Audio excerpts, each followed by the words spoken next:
Hey everyone, I'm Soorya Ramesh. And I'm Ravi, and you're listening to Two Brown Accents. Today we're going to be talking about personality types. And before we get started on that, don't forget to like, share, and subscribe. Ding.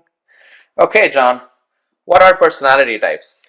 Give me a short summary. Yeah, go. Personality types are basically categories of people's personalities that we put into different buckets, and it's basically it. We try to categorize people into different personalities. Okay, that was funny, but okay. I was trying not to use the word personality in the definition, but it wasn't working out. Personality types are types of personalities. There you got it. Okay. I feel like everyone should know personality types are.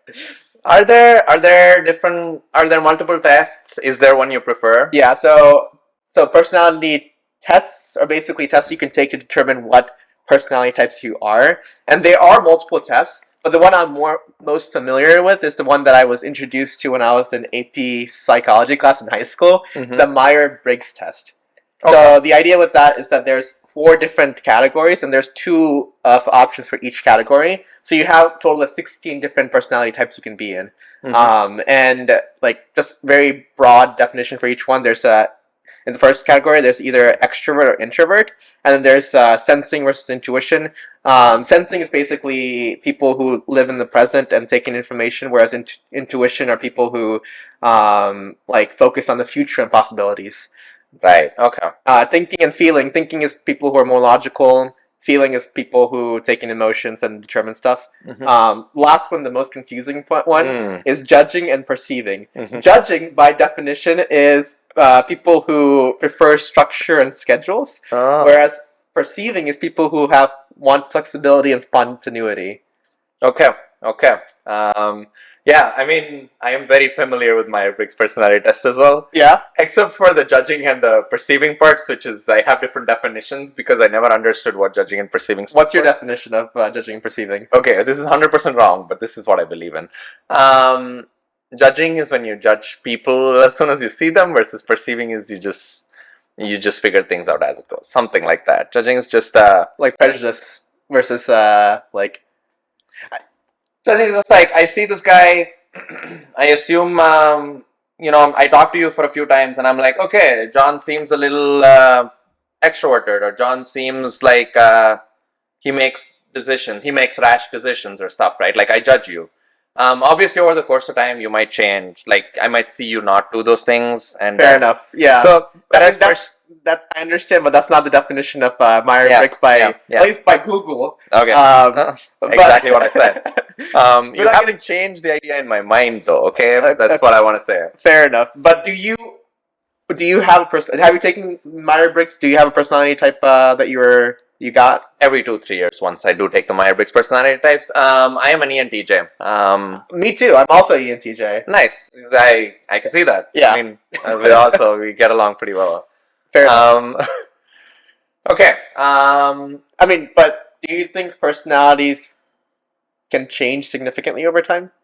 Personalities can change over time. They definitely do change over time. When I was a kid, I used to be shy. I feel like I was more, maybe not introverted, but I was definitely more shy. No, I have, I told you I take the personality test every 2-3 years. For the most part, I've always gotten an ENTJ, but there was a few years in my life in the middle when I was an ENTP. So yeah, I do think they change, but at least even mine was a small change, versus I think if you had life experiences or incidents, they could significantly change, right? Like you mentioned something about an extra letter in the Myers-Briggs test offline. Yes, there's also, on top of this, like me, I'm an ENTJ-A. I could also potentially be an ENTJ-T, and what this A or T stands for is A is assertive and T is turbulent. And assertive means, for the most part, I'm an ENTJ regardless of whatever situation, right? For the most part, I always behave like an ENTJ. Whereas turbulent means your personality type can change in different situations. Not that I'm saying mine doesn't. Not that I'm saying an assertive person's personality never changes. But based on situation, a turbulent person's personality can change a lot more. For example, let's say you're going on a date, or let's say for the most part, you're more introverted, or you don't like talking to other people or stuff like that, right? Whereas maybe you're going on a date and you want to seem confident in front of your date, so you talk to more people or do more things that you wouldn't do in your normal headspace, right? That kind of stuff. Like different situations, you would be a little different. Like you would, yeah, something like that. So the test itself will tell you if you're one or the other. Yes, we'll post the link down on where to take the test. But yeah, the test gives you you're one of those 16 personalities, and then it also tells you if you're assertive or turbulent. And also comment below which one you got. I want to see what our audience are. Do we have a lot more ENTJs listening to us? Yeah, are there any famous like ENTJ people out there? I think Steve Jobs is one. Steve right? Jobs. Yeah. Steve Jobs is the first one that comes to my mind. There's definitely more. I mean, do you think personality tests are good predictors of career success, like for any particular careers? There's, I want to say, for the most part, I'm very biased towards ENTJs, given I'm an ENTJ, but for the most part, ENTJs make great leaders, right? Right. Like each personality type has a definition next to it, or a single word definition next to it. They cannot ENTJs are called commanders, right? So, like you need to be more logical in the business sense, right? Like exactly, and also extroverted because you need to communicate well. Exactly. Not that I'm saying none of the other personality types make it big, right? But ENTJs are commanders, so it kind of like that personality type is more related. There's definitely more CEOs who are ENTJs than other personality types. There's definitely all kinds. Right. I mean, but there's different career paths out there which other personality types probably are more well suited for. 100%. Yeah. Yeah. So personality types are associated with careers, but then I also don't want to say it's like 100%. Oh, unless you're an ENTJ, you can never become a managering position, or a high level position in because you still need to take into account people's emotions, right? You can't just be like logical and like by the numbers all the time. Yeah, if it was that easy, we could just make robots into CEOs, right? Exactly. There's a lot more variables, and there's a lot more things involved. But yeah, to one extent, like at least like like I want to say like 30-40%, like personality types definitely affect how you. I mean, I guess how you behave is how you get your personality type, and that it kind of correlates again with where you might go in life. Something like that. Yeah. You asked me about career. When you're making friends or acquaintances, do you consider personality types? Do you consider personality types maybe when you're making friends, or maybe a while after you're making friends? Maybe you're like, oh, this person's personality type is similar to mine or different from mine. How would this, Yeah, making friends is interesting, especially when you're talking about personality types. We should actually do a podcast or another podcast episode about making friends. Maybe that could be our next one. That's a good idea. Let's do that. Okay.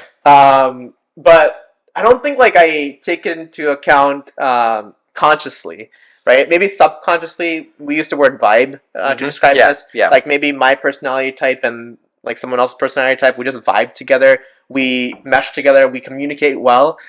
We get in each other's sense of humor. Right. But I don't like look at it.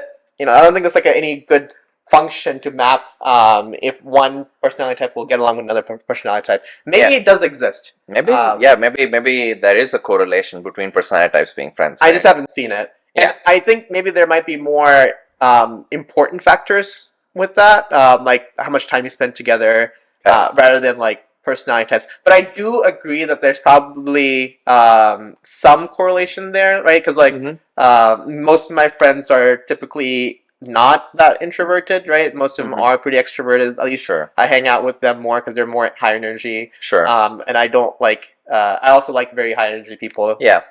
So do I. Yeah. Right. Yeah. I guess. Yeah. I mean, friends are in general similar to you. So I guess like if you have a personality type, I guess like I want to say like at least one or two of those traits match, right? I wonder if I have any ISFP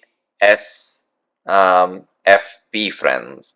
I wonder actually. That's the exact opposite of my personality type. I want to say maybe not. I'm thinking, but if I find one, I will. Maybe I'll comment on this under this video. I don't know. I feel like I thought of something, but it's over the top of my head right now. I forget. Yeah.